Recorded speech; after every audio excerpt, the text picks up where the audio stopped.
ষষ্ঠ শ্রেণীর শিক্ষার্থীরা, আশা করি সবাই ভালো আছো। গতদিন আমরা অনুশীলনী 2.1-এর কিছু বেসিক সংজ্ঞা শিখেছিলাম এবং সেই অনুসারে কয়েকটা উদাহরণ দেখেছিলাম। আজকে আমরা অনুশীলনী 2.1-এর অঙ্ক করব। আজকে আমরা 2.1-এর 9 নম্বর থেকে শুরু করব। 9 নম্বরে আছে 550 টাকাকে 5:6 ও 4:7 অনুপাতে ভাগ করো। এই অঙ্ক করতে আমাদের প্রথমে যেটা করতে হবে সেটা হচ্ছে এখানে যে অনুপাতগুলো দেওয়া আছে সেগুলো যোগ করতে হবে। যোগ করার পর সেই যোগফল দিয়ে একবার 5 বাই সেই যোগফলের অংশ এবং পরবর্তীতে 6 বাই যোগফলের অংশ দিয়ে আমরা কে কত টাকা পাবে সেটা বের করতে পারবো সহজে। তাহলে প্রথমে প্রথম অনুপাতটা লিখে নেই।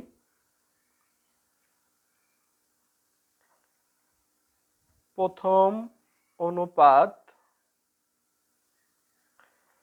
5:6। প্রথমে এটার জন্য কাজ করব। তাহলে অনুপাত দ্বয়ের যোগফল, অনুপাত দ্বয়ের যোগফল, যোগফল কি হবে?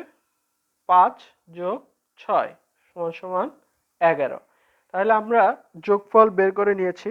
এখন প্রথম অংশের টাকার পরিমাণ অর্থাৎ এই 5 যে যার অংশ সে কত টাকা পাবে। প্রথম অংশের টাকার পরিমাণ, প্রথম অংশের টাকার পরিমাণ সমান সমান এখানে দেখো 550 এর, তাহলে আমরা 5-এর জন্য বের করছি। উপরে হবে 5, নিচে হবে যোগফল। এখন কাটাকাটি করতে হবে। এটা হচ্ছে টাকা, যেহেতু 550 টাকা বলেছে। আমরা 11 দিয়ে 55-কে কাটলে 5 হয়, সাথে একটা শূন্য আছে, বসিয়ে দিলাম। 5×5 = 25, 250 টাকা। তাহলে দ্বিতীয় অংশের টাকার পরিমাণ কত হবে? একইভাবে প্রথমে মোট টাকা এর, দ্বিতীয়তে কত আছে? উপরে 6, নিচে যোগফল 11 টাকা। এখন 11 দিয়ে আবার এটাকে কাটলে এখানে আমরা দেখেছি 50 হয়, 5×6 = 30, 300 টাকা। এখন দেখো 300 আর 250 550 টাকা। তাহলে মোট টাকার পরিমাণ কিন্তু এখানে হয়ে গেল। তাহলে এখন আমরা আবার দ্বিতীয় অনুপাতের জন্য বের করব। দ্বিতীয় অনুপাত লিখে নেই।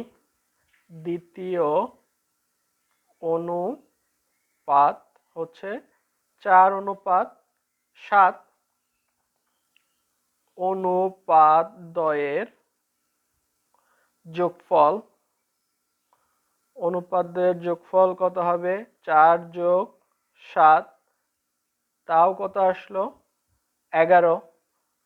তাহলে আবার আগের মতোই প্রথম অংশের টাকার পরিমাণ, প্রথম অংশের টাকার পরিমাণ হচ্ছে 550 এর। তাইলে এবার প্রথম অংশ কত? 4, উপরে 4, নিচে যোগফল টাকা। আমরা তো জানি কাটলে কত হবে? 50, 4×5 = 20, 200 টাকা। দ্বিতীয় অংশের টাকার পরিমাণ 550 এর। তাহলে এবার দ্বিতীয় কত? উপরে 7, নিচে যোগফল 11 টাকা। কাটলে কত হবে? 50, 5×7 = 35, 350 টাকা। তাহলে দ্বিতীয় অংশের জন্য আমরা পেয়ে গেলাম। তাহলে এখন উত্তর কি হবে?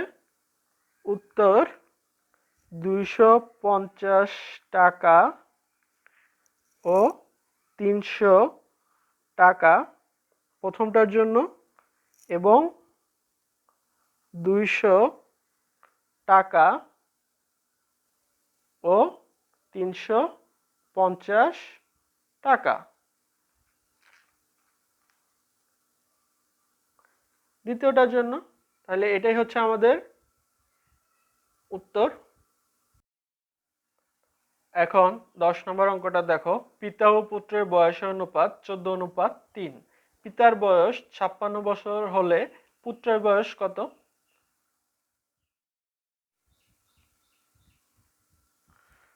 আচ্ছা, এখন আমরা এটার সমাধান করি। এখানে প্রথমে দেওয়া আছে যেটা সেটা লিখে নেই। পিতার বয়স 56 বছর দেওয়া আছে, সেটা লিখে নেই। দেওয়া আছে পিতার বয়স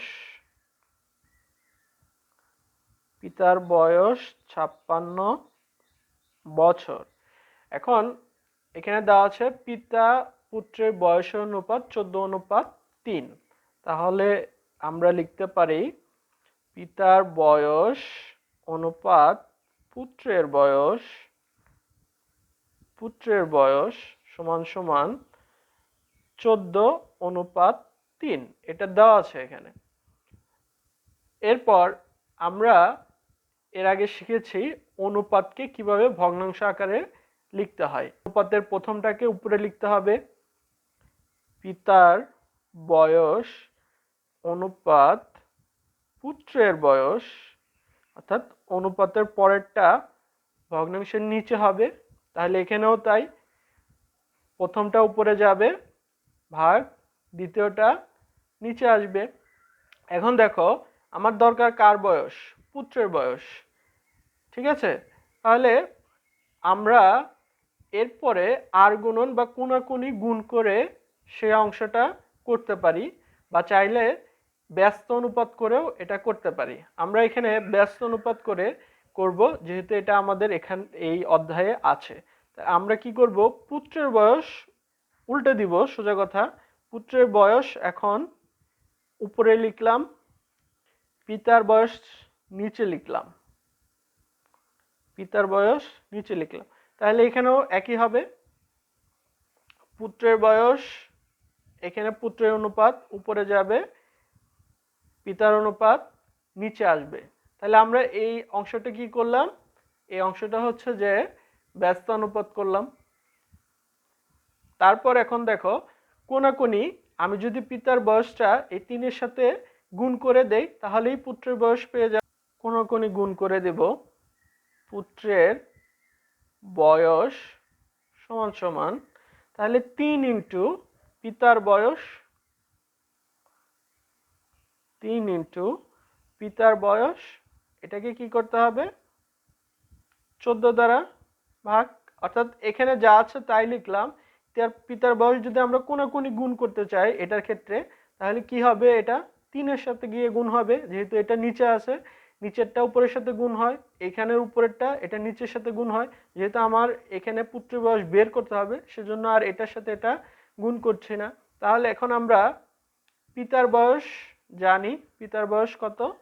56, যেটা আমরা প্রথমে দেওয়া আছে লিখে নিয়েছিলাম, নিচে 14, শুধু মান বসিয়ে। এখন 14 দিয়ে 56কে কাটা যায়, 14 দিয়ে 56কে কাটলে কত হবে? 4 হবে, 3 4 12। সুতরাং পুত্রের বয়স 12 বছর। এখন আমরা এই অঙ্কটা হয়েছে কিনা নিজেরাও কিন্তু চেক করে দেখতে পারি। দেখো পিতার বয়স 56, পুত্রের বয়স কত? 12। আমাদের অঙ্ক শেষ। এটা আমি রাফ দেখাচ্ছি। তাহলে পিতার বয়স 56, পুত্রের বয়স 12। আমরা এটাকে কত দ্বারা ভাগ করতে পারি? এটাকে আমরা প্রথমে 4 দ্বারা ভাগ করতে পারি। তাহলে 4 দ্বারা 56কে ভাগ করলে কত হয়? 14। 4 দ্বারা 12কে ভাগ করলে কত হয়? 3। তাহলে আমরা এর আগে অনুপাতের যে সরলীকরণ করেছিলাম সেখানে আমরা এইভাবে দেখেছিলাম। তাহলে এখানে দেখো পিতার বয়স 56, পুত্রের বয়স 12। তাহলে আমরা 14:3 কি পাচ্ছি, যেটা আমাদের অঙ্কে দেওয়া ছিল। তার মানে আমাদের অঙ্ক হয়েছে। পিতা পুত্রের বয়সের অনুপাতের অঙ্ক আমরা শেষ করলাম। এখন আমরা 11 নম্বর অঙ্কটা করব। দুটি সংখ্যার যোগফল 630, এদের অনুপাত 10:11 হলে সংখ্যা দুটি নির্ণয় করো। আমাদের দুটি সংখ্যার যোগফল দেওয়া আছে, তাদের অনুপাত দেওয়া আছে, সংখ্যা দুটি নির্ণয় করতে হবে। সমাধান করা যাক। সমাধান। একটা জিনিস খেয়াল করো, এখানে দেওয়া আছে কি 10:11। এই অনুপাতটি কিভাবে এসেছে? মূলত দুটো সংখ্যা প্রথমে এখানে অনুপাত আকারে লেখা হয়েছে, তারপর একটা কমন কিছু দ্বারা ভাগ করে এই অনুপাতটা পাওয়া গিয়েছে, তাই না? তাহলে আমরা যদি এই দুটো যোগ করে দেই, সেটাও তো একটা মূলত সেই সংখ্যারই একটা যোগফল আসবে, এটাও একটা যোগফল। তাহলে আমরা যেটা করব, এই দুইটা অনুপাত প্রথমে যোগ করে দিব, যোগ করে দিয়ে প্রথমে প্রথম সংখ্যার জন্য এটার ভিতর থেকে কত অংশ আছে সেটা বের করব, তাহলেই প্রথম সংখ্যা পাওয়া যাবে। তারপর এই দ্বিতীয়টার জন্য এটার কত অংশ যোগফল সেটা বের করব, তাহলে দ্বিতীয় সংখ্যাটা আমরা পেয়ে যাব। আমরা সমাধানে তাহলে প্রথমে যেটা দেওয়া আছে সেটা লিখি। দেওয়া আছে সংখ্যা দুইটির যোগফল, সংখ্যা দুইটার যোগফল কত দেওয়া আছে? 630, এবং এদের অনুপাত কত দেওয়া আছে? 10:11। আমরা এটা লিখে নিলাম। এখন আমরা অনুপাত গুলোর যোগফল বের করব। অনুপাত দ্বয়ের যোগফল সমান সমান, তাহলে অনুপাত 10+11 যোগ করলে কত হবে? 21। তাহলে প্রথম সংখ্যার, এটাকে আমরা প্রথম সংখ্যা ধরে নিচ্ছি, এটাকে দ্বিতীয় সংখ্যা। তাহলে প্রথম সংখ্যার অংশ, কত? 630 হচ্ছে দুইটার যোগফল এর। তাহলে প্রথম কত আছে? 10, উপরে 10, নিচে যোগফল 21। এত। এখন 21 দিয়ে এটাকে কাটা যায়, কত হবে? 21 দিয়ে 63-কে কাটলে হয় 3, একটা শূন্য আছে 30। তাহলে 30-কে 10 দ্বারা গুণ করলে আরেকটা শূন্য বাড়বে, 300। তাহলে একটি সংখ্যা আমরা পেয়ে গেলাম কত? 300। এখানে অপর সংখ্যা, তাহলে অপর সংখ্যার অংশ কত আমরা দেখি। 630 এর অপর সংখ্যা কত? 11:11, নিচে যোগফল। এখন 21 দিয়ে 630-কে কাটলে 30 হয়, আমরা উপরে দেখেছি। 3-11 কত হয়? 33, আর সাথে একটা শূন্য, 330। তাহলে আমরা সংখ্যা দুটো পেয়ে গেলাম। সুতরাং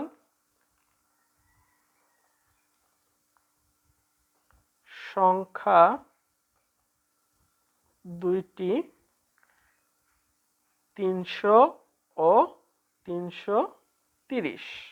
এবার 12 নম্বরটা দেখো। মনে করো তোমার এক বন্ধু দুটি বই কিনেছে, যাদের মূল্যের অনুপাত 5:7। সে তোমাকে বলে দিল দ্বিতীয়টির মূল্য 84 টাকা। তাহলে প্রথমটির মূল্য কত তোমাকে বলতে বললো, তখন তুমি কিভাবে অঙ্কটা করবে?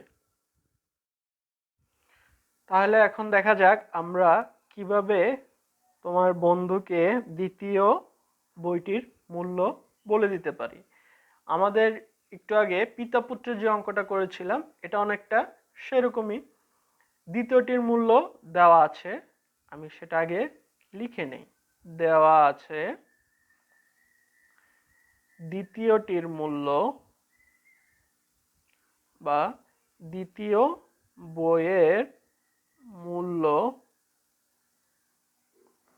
দ্বিতীয় বইয়ের মূল্য কত দেওয়া আছে? 84 টাকা। আর কি দেওয়া আছে? দুটি বইয়ের অনুপাত 5:7। তাহলে প্রথম বইটির মূল্য মূলত আমাদের বের করতে হবে। তাহলে প্রথম বইটির মূল্য অনুপাত দ্বিতীয় বইটির মূল্য কত দেওয়া আছে? বলে দিয়েছে আমাকে 5:7। তাহলে লিখলাম 5:7। এখন ঠিক একইভাবে প্রথম বইটির মূল্য, এটাকে কি করব? ভগ্নাংশ আকারে লিখব। তাহলে দ্বিতীয় বইটির মূল্য কোথায় আসবে? নিচে আসবে ভগ্নাংশের নিয়ম অনুসারে। দ্বিতীয় বইটির মূল্য সমান সমান, তাহলে এখানে 5 উপরে যাবে, অনুপাতের প্রথমটা উপরে যায়, দ্বিতীয়টা নিচে যায়। এখন আমার দ্বিতীয় বইটির মূল্য জানা আছে, তাহলে আমাকে বের করতে হবে কি? প্রথম বইটির মূল্য। তাহলে প্রথম বই আমরা কোনাকুনি গুণ করে কি করতে পারি? এই পাশের নিচেরটাকে ওই পাশে পাঠিয়ে দিতে পারি। তাহলে প্রথম বইটির মূল্য সমান সমান, এটা কোনাকুনি গুণ করলে কার সাথে যাবে? 5-এর সাথে। 5 ইন্টু দ্বিতীয় বইটির মূল্য, নিচে কত? 7। তাহলে এখন দ্বিতীয় বইটির মূল্য তো আমরা জানি, এখানে আমরা লিখে রেখেছি 84, নিচে কত? 7। 7 দিয়ে 84কে ভাগ করলে কত হবে? 12। 5-12 সমান সমান 60 টাকা। তাহলে আমরা তোমার বন্ধুকে বলে দিতে পারলাম কি? দ্বিতীয় বইটির মূল্য যদি 84 টাকা হয়, তাহলে প্রথম বইটির মূল্য কত হবে? 60 টাকা। তাহলে সুতরাং প্রথম বইটির মূল্য 60 টাকা। এটাই হচ্ছে আমাদের উত্তর। উত্তর 60 টাকা। তাহলে তুমি সহজেই বলে দিতে পারলে, তোমাকে যদি এভাবে কেউ জিজ্ঞেস করে, তাই না? তাহলে আজকে এই পর্যন্তই। আমরা আগামী ক্লাসে বাকি অঙ্কগুলো শেষ করব।